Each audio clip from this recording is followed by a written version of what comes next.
Yo, what is going on, guys? Tyro here, aka the light skinned girl, and thank you very much for tuning in to my Injustice Guys Among Us review for the PS Vita.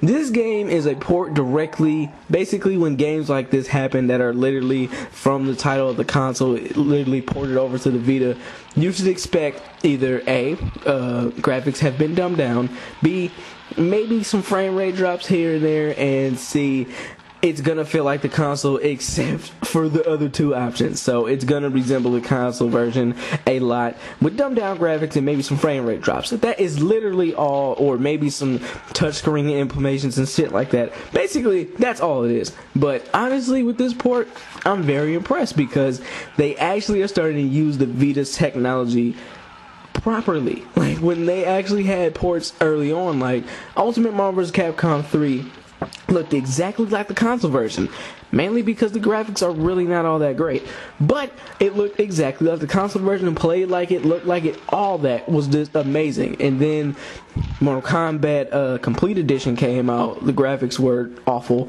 I don't know, it was just me, the frame rate I had problems with. Sometimes the frame rate would drop. I don't know, maybe it was just my copy, even though I had a digital download and it still had frame rate issues and the graphics looked like they were literally, the muscles were drawn on with pencil, and it was just awful. And I was just like, even though it plays like the console version, which was great, the graphics just looked so bad. But I can honestly say it looks a lot better on, it just looks a lot better now. It looks like they actually stepped it up with this game. So, first off, let's just go ahead and get into the gameplay. Basically, my feel of the game and stuff like that.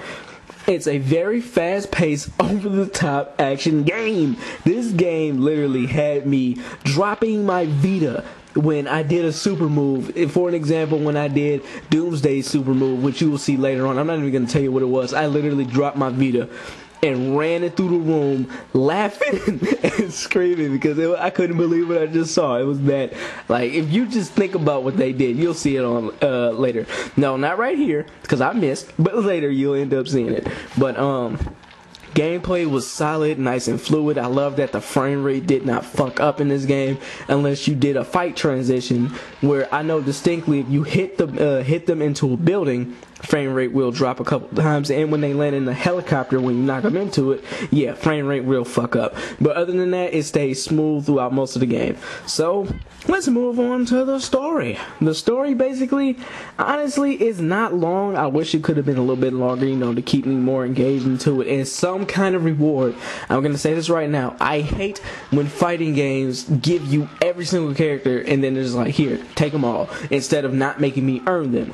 I come from the point where I played like all three, well, basically all the Tekkens ever since they came out, and every single one of them except for I think 5 and 6, you could not unlock characters. They just gave them all to you. I remember you did unlock maybe a couple characters in 5, but 4 there was literally a character for every other character that you could unlock, and I thought that was a great touch, and it actually gave me a reason to use everyone. And I find that really lacking when fighting games do not do that, and I think it's a little lazy, but I don't know, man, who knows. But that's just my feel of the story. I just wish that it actually had some more meaning to it instead of just earning XP. But next up is the graphics. The graphics are a big step up from Mortal Kombat's Complete Edition. I do see the fact that where they dumbed it down at, but at the same time the graphics do look good on this port. The frame rate looks good. It just feels good. And I'm glad that they actually made it like this. I understand there are frame rate issues whenever you do fight transitions and stuff like that, but overall, like right here, frame rate is literally perfect. Look at that, it's just great. I loved, well, except for the water, but this is one of the moments where I dropped my Vita. He literally ran around the world one time to hit this bitch. I dropped my Vita at this moment too, but wait till you see Doomsdays. But overall, the graphics is good, and throughout most of the game, the frame rate is actually pretty good. And next up, what I disliked.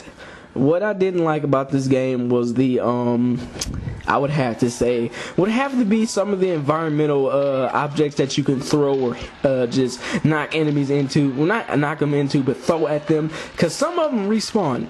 I don't like that. Like, this level, they do not respawn, to my knowledge. The TVs don't, and all that other stuff. Maybe that flower does, I'm not sure. Maybe everything is just going, and then you have to do a fight transition to get more. I think, yeah, here's Doomsdays. Look at this. I was like, yeah! Look at this. I still laugh at it to this day. He literally knocked this woman through the earth twice, and was so, man, I was sold. I was laughing my ass off. But overall, man, it's just the ranking system I didn't like. The environment objects respawn and all that other stuff. I really didn't like it. But some stuff I did love was the gameplay was actually so diverse. Like, you can just throw shit at people, and like stuff like that will respawn I don't like. But the fact that you can actually do that in this game, it gives you a lot of, basically a lot of room just to do whatever the fuck you want. And I thought that was awesome. And I did not see a lot of fighting games doing that, period. And I thought this was a refreshing taste from the basic fighting games. Street Fighter. But anyway, that's the final verdict. I would have to say this game is a good port. If you have not picked it up, go ahead and do so. I think it's about $35 now. I'm not sure. Probably still 40. Has nice gameplay, a lot of fun, and a lot of replay value. If you play this game with your friends, you'll laugh your ass off. So the final score would definitely have to be a 9 out of 10. I do not like giving game scores because people take it so literal. But basically what I'm saying is this game is fucking great, but it's not perfect. The game, I loved it. And I hope you guys enjoyed this review. Stay tuned for more. I'll be doing more Kills on Mercenary reviews. I'm just laughing at the fact that he ran across the world once. But anyway, that is it, guys. I hope you enjoyed it. Tyrogue is out.